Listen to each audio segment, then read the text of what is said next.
Sobat YT Moba, apa kabar kalian semua? Semoga kalian semua dalam keadaan sehat. Amin. Sebelum melanjutkan ke ceritanya, jangan lupa tinggalkan like, komen, dan subscribe. Karena dengan like dan komentar kalian, yang semakin membuat admin semangat mengupload lanjutan ceritanya.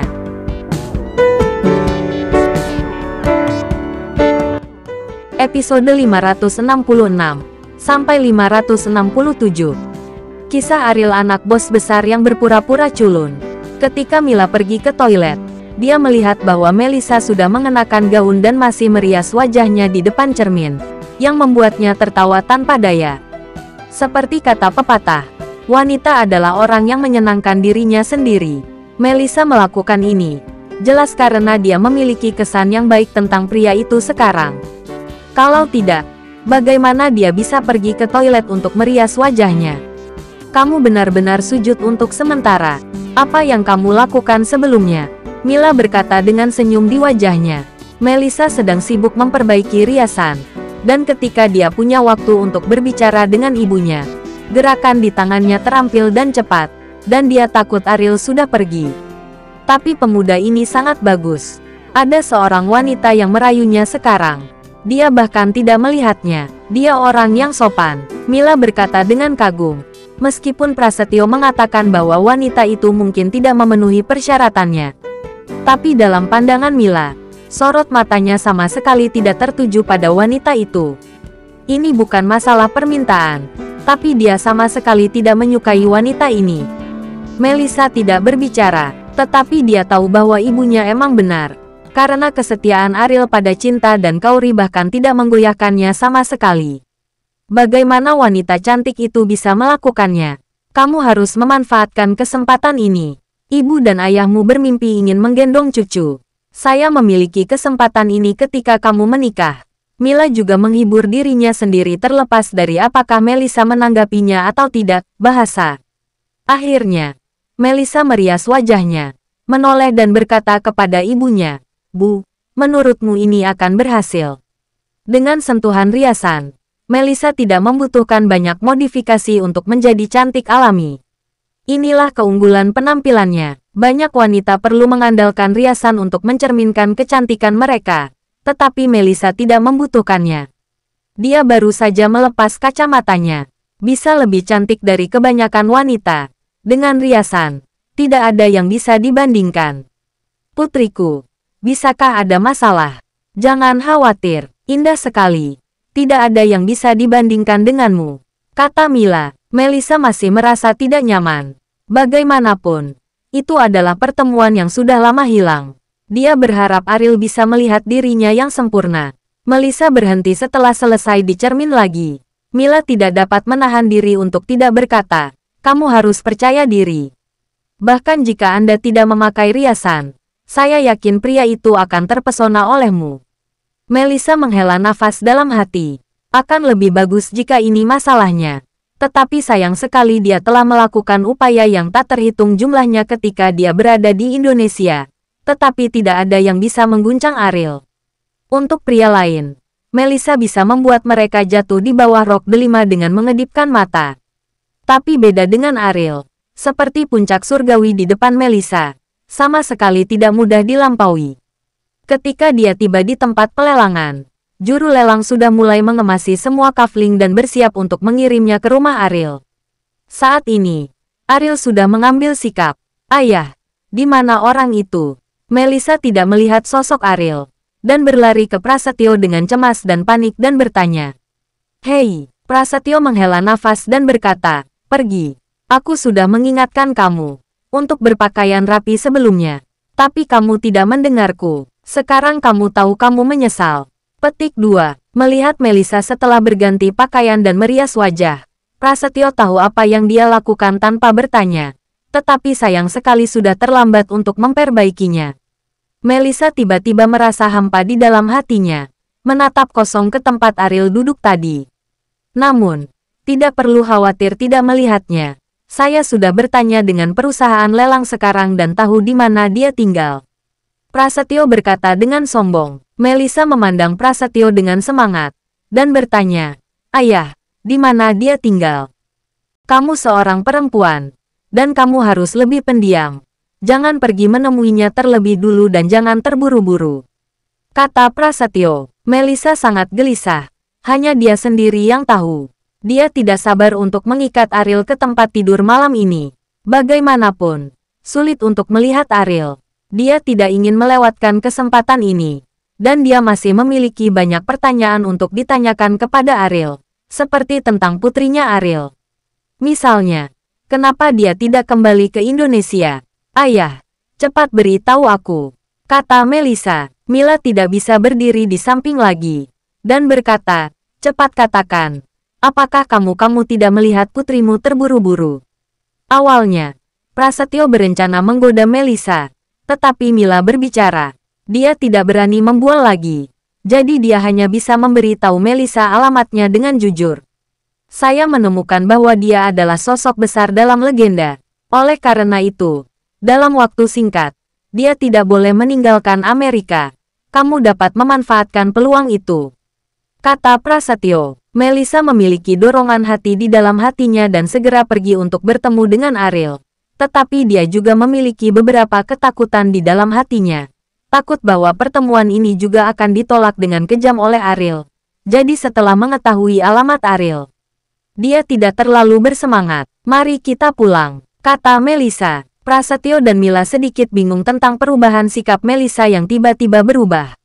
Bagaimana putri ini bisa begitu aneh hari ini? Dia sangat tidak sabar barusan. Mengapa tiba-tiba dia tenang lagi? Panas selama 3 menit ini menghilang terlalu cepat. Tempat tinggal Ariel bukanlah sebuah villa mewah atau kastil tua, melainkan sebuah halaman pinggir jalan biasa. Rumah seperti itu sangat umum di Amerika Serikat. Tentu saja, mereka juga bisa disebut villa, tetapi tingkat kemewahannya tidak terlalu tinggi. Itu dia, kembali ke rumah. Seorang gadis cantik dengan rambut hitam telah lama menunggu di depan pintu. "Nama saya Angel, dan saya asisten Anda." Angel dikirim oleh perusahaan untuk membantu Ariel. Tugas utamanya adalah membantu Ariel memahami situasi perusahaan muklis di Amerika Serikat. Ariel mengangguk dan berkata, "Perusahaan lelang akan mengirimkan sejumlah barang nanti. Anda dapat membantu saya pindah rumah." Pekerjaan Angel adalah pekerjaan administrasi. Tetapi dia tidak pamer kuli. Dan dia hanya seorang wanita. Ariel benar-benar membiarkan dia melakukan pekerjaan semacam ini. "Jika kamu tidak bisa melakukannya, kamu tidak harus tinggal bersamaku," Ariel melanjutkan. Dan kemudian kembali ke rumah. Ariel tahu bahwa Angel bukan hanya seorang asisten, tetapi juga dikirim oleh muklis untuk mengawasinya. Jadi bagi wanita ini, Ariel merasa tidak enak badan. Angel menunggu tanpa daya di pintu. Dia tahu bahwa Ariel ingin menggunakan metode ini untuk memaksanya pergi. Tetapi terlebih lagi, semakin dia ingin membuktikannya pada Ariel. Tetapi ketika truk dari perusahaan lelang tiba, Angel benar-benar tercengang. Ini adalah sesuatu yang dia beli, dan mengisi setengah dari gerbong. Dengan begitu banyak barang, jika dia pindahkan ke rumah sendirian, hidupnya akan habis. Melihat para pekerja itu keluar dari mobil satu persatu, Angel melangkah maju dan berkata kepada para pekerja itu, "Tidak bisakah kamu membantu pindahkan ke rumah?" "Maaf, kami hanya dibayar untuk pengiriman dan bongkar, bukan untuk penanganan," kata pekerja itu. Di Amerika Serikat, tenaga kerja yang mahal adalah norma, dan setiap hal yang berbeda membutuhkan upah yang berbeda. Sekalipun hanya usaha kecil, para pekerja ini tidak akan berbuat lebih banyak. Ini jelas berbeda dengan situasi domestik. Angel kembali ke rumah dengan cemas dan bertemu Ariel sedang menonton TV di ruang tamu dengan santai, dan berkata, "Apa yang telah kamu beli? Mengapa kamu tidak membiarkan para pekerja masuk?" "Bukan apa-apa. Hanya mengemas perusahaan lelang," Ariel berkata dengan ringan. Angel tercengang dan mengemasi sebuah perusahaan lelang. Orang ini terlalu ceroboh. Mengenai mengapa para pekerja tidak diizinkan masuk, saya dengar mereka harus membayar lebih untuk pindah. Jadi saya biarkan mereka berada di pintu. "Ini bukan kamu," Ariel melanjutkan. Angel mengertakkan gigi. Dia mencoba mempersulit dirinya sendiri. Apa perbedaan antara uang pindahan pekerja dan pengepakannya di seluruh perusahaan lelang? Kamu benar-benar tahu bagaimana merencanakan dengan hati-hati. Angel berkata dengan gigi terkatup. Terima kasih atas pujiannya. Ariel menerima dan menghargai dengan senyuman. Angel menggelitik giginya karena kesal, berbalik dengan marah dan meninggalkan rumah. Melihat barang-barang menumpuk seperti bukit di depan pintu rumah, Angel merasa putus asa. Jika hal-hal ini harus dipindahkan sendiri, bukankah dia harus mengambil seluruh hidup? Tetapi Ariel ingin memaksanya pergi dengan cara ini, yang jelas tidak bisa diterima olehnya. Minggir, minggir, apa masalahnya? Bersambung. Episode 567. Dalam pandangan Ariel, bahkan jika Angel tidak langsung mundur, dia tidak bisa bertahan terlalu lama. Bagaimanapun, dia adalah seorang gadis. Bagaimana dia bisa bertahan terlalu lama di hadapan kuli semacam ini? Tapi karakter kuat Angel jelas melebihi imajinasi Ariel. Saat satu demi satu pindah ke dalam rumah, telapak tangan Angel melepuh dan berdarah, dan dia masih bersikeras. Ini sangat mengejutkan Ariel. Tanpa diduga, temperamen wanita ini akan begitu kuat. Dia tidak punya ide untuk menyerah. Ketika Ariel melihat Angel menyeka darah dengan tisu, Ariel tidak bisa menahan diri untuk tidak berkata, "Jika kamu tidak bisa bertahan, menyerah, mengapa repot-repot dengan dirimu sendiri?" Angel menunduk. Air mata sudah berlinang di matanya. Sebagai seorang pekerja administrasi, dia tidak pernah mengalami rasa sakit seperti itu. Rasa sakit di telapak tangannya seperti akupuntur, dan sekarang dia hanya memindahkan beberapa barang kecil. Bagian yang benar-benar menyakitkan masih menunggunya. Apakah saya memiliki dendam terhadap Anda? Saat Angel mengangkat kepalanya, air mata mengalir dari matanya. Ariel mengangkat bahu dan berkata, "Saya tahu tujuan Anda datang. Muklis memintamu untuk mengawasiku. Anda bahkan harus melaporkan keberadaan saya kepadanya setiap hari.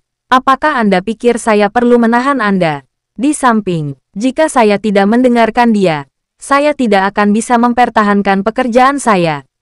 Apakah Anda ingin saya menganggur?" Angel menangis getir. Dia memang memiliki tanggung jawab ini. Tetapi tugas ini bukanlah sesuatu yang memenuhi syarat untuk dia tolak. Jadi menurutnya, dia hanya menerima perintah dan melakukan sesuatu. Hanya tidak ingin kehilangan pekerjaan. Mengapa Anda mengalami kesulitan seperti itu? Ariel tercengang. Dia benar-benar tidak mengharapkan aspek ini. Sekarang dia memikirkannya. Memang terlalu sulit untuk mempersulit Angel. Lagi pula, dia tidak punya pilihan. Stokingnya rusak. Ayo kita ganti. Setelah Ariel selesai berbicara, dia berdiri untuk memindahkan barang-barang sendiri. Angel menyeka air mata dari wajahnya, melihat betisnya, lalu keluar untuk memindahkan barang-barang lagi. Saya tidak ingin menipu simpati Anda dengan air mata saya, dan Anda tidak perlu memberi saya simpati. Angel berkata pada Ariel. Ariel tersenyum pahit. Wanita ini sangat sulit untuk dihadapi. Tetapi seseorang dengan temperamen kuat seperti dia masih memiliki sesuatu untuk dihargai. Bagaimanapun, dengan penampilannya, sangat sederhana untuk menginginkan kehidupan yang baik, tetapi dia tampaknya meremehkannya. Itulah mengapa saya bekerja sangat keras. Jangan khawatir, saya tidak akan membuat Anda pergi. Tetapi sebelum melapor ke Muklis di masa mendatang, sebaiknya Anda memberitahu saya lebih dulu. Kata Ariel, "Anda bukan bos saya. Mengapa saya harus mendengarkan Anda?" Kata Angel, "Kamu wanita. Apakah kamu harus menghadapiku? Meskipun saya bukan atasan Anda, saya harus menemukan cara untuk memecat Anda. Tetapi ini sangat sederhana. Apakah kamu ingin mencoba?" Ariel mengancam. "Tidak." Angel dengan senang hati berkompromi. Ariel tidak bisa menahan tawa. Dia sudah lama tidak berhubungan dengan Angel, tapi karakternya membuat Ariel merasa sangat menarik. Pada saat ini, Ariel tiba-tiba menyadari bahwa Angel tampak lebih enak dipandang. Tentu saja, jenis kasih sayang antara pria dan wanita tidak mungkin bagi Ariel. Dia hanya berpikir Angel pantas dihormati. Pindah segalanya, Ariel juga sedikit lelah, berbaring di sofa, dan bertanya pada Angel, "Apakah kamu bisa memasak? Tugas saya hanya membuat Anda lebih memahami situasi perusahaan, bukan pengasuh." Angel menatap Ariel dan berkata, Apakah Anda ingin mencoba mengirimkan resume Anda ke perusahaan lain? Bagaimana jika Anda tiba-tiba kehilangan pekerjaan dan tidak memiliki penghasilan? Ariel berkata sambil tersenyum. Angel menggigit gigi geraham posteriornya. Sangat marah hingga matanya menyipit. Tetapi dia tidak berani memprovokasi Ariel. Apa yang ingin kamu makan? Angel bertanya. Makan apapun yang kamu mau. Selama kamu bisa mengisi perutmu. Permintaanku tidak terlalu banyak. Kata Ariel riang. Angel dengan marah bangkit dan pergi ke dapur. Mengutuk Ariel puluhan ribu kali di dalam hatinya. Merebus semangkuk mie untuk Ariel, yang tumpul dan hambar. Angel sengaja tidak menaruh garam di dalamnya. Tapi Ariel memakannya dengan nikmat, membuatnya ingin membalas dendam pada Ariel. Saya merasa bahwa saya telah jatuh ke dasar dalam sekejap. Apa kau tidak akan memakannya? Ariel bertanya. Aku akan pulang untuk makan. Kata Angel. Pulang ke rumah. Jika Anda tidak tinggal dengan saya, bagaimana Anda tahu apa yang saya lakukan setiap hari? Ariel tersenyum. Angel memandang Ariel dengan waspada dan berkata, sebaiknya kamu membuang pikiran-pikiran kotor itu. Saya tidak akan menodai tubuhku. Ariel menghabiskan seteguk air terakhirnya. Dengan santai berkata, sejujurnya, aku tidak tertarik padamu. Lagi pula, yang kumiliki adalah uang. Wanita macam apa yang tidak bisa aku dapatkan? Angel tidak bisa membantah kalimat ini. Dia tahu betul bahwa dalam masyarakat nyata ini, selama ada uang, wanita-wanita itu secara alami akan memeluknya. Orang-orang seperti dia. Tidak mungkin kekurangan seorang wanita. Saya berharap Anda AIDS dini. Angel berkata dengan dingin. Sup di tenggorokan Ariel hampir muncrat keluar sebelum dia bisa menelannya. Wanita ini terlalu kejam untuk mengutuknya seperti itu. Seorang wanita dengan hati feme. Kamu benar-benar kejam. Kata Ariel. Ada ekspresi puas di wajah Angel. Meskipun kata-kata ini tidak menyakiti hati Ariel, kata-kata itu juga memuaskannya dengan kenikmatan balas dendam. Jadi, jangan mempersulit saya di masa depan. Jika tidak saya meminta Tuhan untuk mengutuk Anda. Kata Angel. Ariel melambaikan tangannya. Dengan tatapan tak berdaya. Dia berkata, ceritakan tentang situasi perusahaan dan beri Anda kesempatan untuk menyelesaikan tugas. Berbicara tentang masalah ini, ekspresi Angel menjadi serius. Ketika Angel memberitahu Ariel tentang situasi perusahaan, Ariel tidak bisa menahan tawa. Tampaknya perusahaan memang mengalami krisis besar, tetapi bagi keluarga Muklis, krisis semacam ini hanya menjatuhkan sejumlah uang. Tidak masalah sama sekali untuk bisa menyelesaikannya. Tampaknya tujuan terpenting dari Muklis mengizinkannya datang ke Amerika Serikat bukanlah untuk menyelesaikan masalah perusahaan. Apa yang Anda tertawakan? Sekarang setelah perusahaan mencapai momen kritis dalam hidup dan mati, Anda masih ingin tertawa? Angel tidak bisa memahami penampilan tak berperasaan Ariel. Tentu saja, dia tidak tahu kemampuan sebenarnya dari keluarga Muklis. Seberapa besar, bagaimanapun, keluarga tersembunyi semacam ini tidak akan mengekspos kekuatan mereka dengan santai. Jika tidak, orang-orang di daftar kaya. Kualifikasi apa yang ada untuk tetap berada di daftar? Menurut Anda, ini masalah besar. Tapi bagi keluarga Muklis, ini hanya masalah sepele. Kata Ariel, kamu begitu membual. Jika Anda memiliki kemampuan untuk memecahkan masalah ini. Kata Angel dengan jijik. Kesan pertama yang diberikan Ariel padanya adalah anak yang hilang. Jadi dia benar-benar tidak mengerti mengapa Muklis mengirim orang yang tidak kompeten. Dan sekarang kesannya terhadap Ariel bahkan lebih buruk. Ini bukan hanya anak yang hilang, tetapi juga anak yang hilang yang hanya bisa menyombongkan diri. Beritahu eksekutif perusahaan. Ngomong-ngomong, untuk rapat besok, undang para eksekutif dari perusahaan ini yang sedang mencari masalah. Kata Ariel. Orang dalam perusahaan bisa saja ada di sana, tetapi eksekutif senior perusahaan lain tidak dapat diundang dengan santai. Kata Angel. Mata Ariel berangsur-angsur berubah suram, dan berkata, jika mereka tidak datang, saya akan pergi dan mengundang diri saya sendiri untuk melihat siapa yang dapat duduk diam.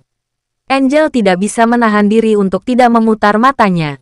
Orang ini benar-benar menganggap dirinya sebagai karakter. Bagaimana jika dia secara pribadi mengundangnya? Apa yang bisa dia lakukan jika orang lain tidak melihatnya? Jangan salahkan aku karena menuangkan air dingin padamu. Saat Anda pergi menemui orang-orang itu, mereka mungkin tidak akan bertemu dengan Anda. Kata Angel, jangan khawatir. Mereka akan melihatku. Dan mereka akan berlutut untuk melihatku. Apakah kamu percaya? Ariel bertanya. Angel bahkan tidak memikirkannya. Dia menggelengkan kepalanya dan berlutut untuk melihatnya. Bagaimana ini bisa terjadi? Apakah banteng di tanah telah diterbangkan ke langit olehmu? Angel berkata dengan jijik. Bertaruhlah. Jika saya menang, lain kali kamu memasak mie lagi. Dan jangan lupa beri bumbunya. Bagaimana dengan itu? Ariel tersenyum. Wajah Angel tiba-tiba memerah. Dan balas dendam yang hati-hati ini diungkapkan oleh Ariel, yang pasti membuatnya sedikit malu. Apa tidak ada garam di mie tadi? Mungkin aku lupa. Angel menunduk dan berkata dengan ekspresi panik. Ariel tertawa terbahak-bahak, dan merasa bahwa Angel adalah wanita yang lebih menarik. Sepertinya akan lebih menyenangkan untuk tetap di sisinya. Pulang dan istirahatlah. Kehidupan pribadi saya di malam hari agak kacau. Saya khawatir Anda tidak tahan. Ariel tersenyum, bersambung.